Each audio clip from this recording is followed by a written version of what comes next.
שלום לכולם. אז היום אנחנו נתחיל ללמוד את הנושא של פרבולה. לחלק מכם זה מוכר, לחלק מכם זה יהיה אולי חדש. אז בבקשה, שלום לכולם. עוד פעם, תפתחו בבקשה מחברות, כמו שאנחנו דיברנו, מחברות עם משבצות.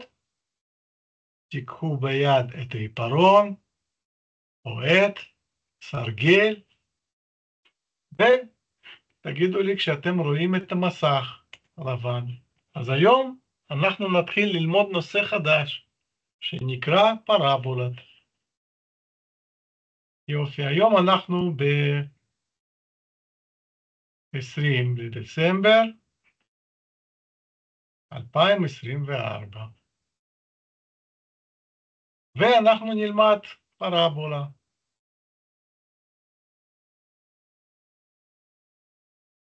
לחלק מכם זה מוכר, לחלק מכם לא, אבל פונקציה מהצורה, אם אתם זוכרים, תכף אנחנו נשרטט את זה גם, פונקציה מצורה של f של x, f של x זה פונקציה, אתם זכרתם את זה בטח, אם לא, אז עוד מעט אנחנו נעבור לחלק של שאלות, זה a, x בריבוע, ועוד b, x, ועוד c.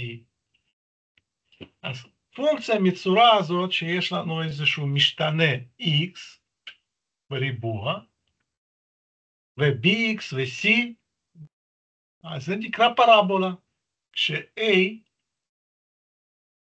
b, c הם מקדמים. אנחנו נראה תכף מה כל מקדם עושה ועל מה הוא משפיע. אז בואו ננסה לצייר, קודם כל ננסה לצייר את הגרף. כן, אתם במחברות שלכם ביחד איתי תשרטטו בבקשה את ראשית הצירים, ואני כמעט משוכנע שלכל אחד מכם יצא הרבה יותר יפה, כי אני כותב פה דרך המחשב. הציר האופקי זה ציר ה-X, וציר האנכי זה ציר ה-Y. אני ארשום אותו כרגע כ-F של X. אז אני רוצה לחבר אתכם לפונקציה ריבועית, איך היא נראית. אז יכולה להיות לנו פרבולה מהצורה כזאת, פרבולה מחייכת. כן, אני אפילו אשים פה איזשהו חיוך שיהיה לכם נחמד, וככה תזכרו שברגע שפרבולה היא בצורה כזאת, אז פרבולה היא מחייכת, ישרה. איזה עוד פרבולות יכולות להיות? בואו נחליק צבע, כן? אז יכולות להיות גם פרבולה כאלה, שהן פרבולות עצובות, הפוכות, כן? אז פה אתם יכולים לראות לפי תווי הפנים שהיא קצת לא מחייכת. אז אנחנו נגרום לה גם לחייך לפעמים. אז ככה הפונקציה הזאת נראית בראשית הצירים. עכשיו אני רוצה להראות לכם עוד משהו. בואו נחזור לעוד צבע, נגיד ירוק. אתם רואים שהפונקציה הזאת עכשיו היא לא חתיכת צירי x, אבל היא יכולה לחתוך ציר x, או ככה, נגיד, בנקודה אחת, או למשל כאן, היא יכולה להיות גם בריבוע האחר. ככה, ואז יהיו לנו שני שורשים. כן? אני מבקש מכולכם לצייר את זה עכשיו במחברות שלכם, שיהיה לנו איזה מוכן מול העיניים, ואנחנו נראה איך כל אחד עכשיו אנחנו נוכל לתאר. וכמובן שפרבולה יכולה להיות בכל מקום במישור. כן? אני אתן רק תזכורת קצרה שיש לנו, זה נקרא רביעייה הראשון, זה נקרא רביעייה השני,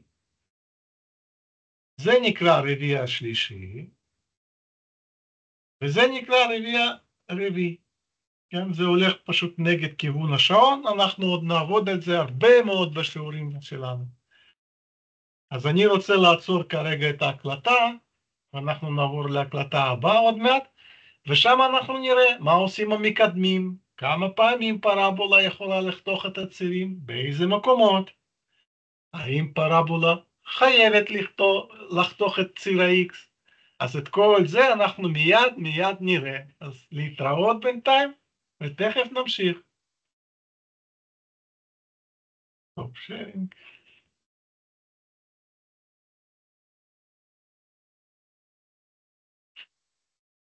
בואו נעצור את ההקלטה, נראה מה יצא.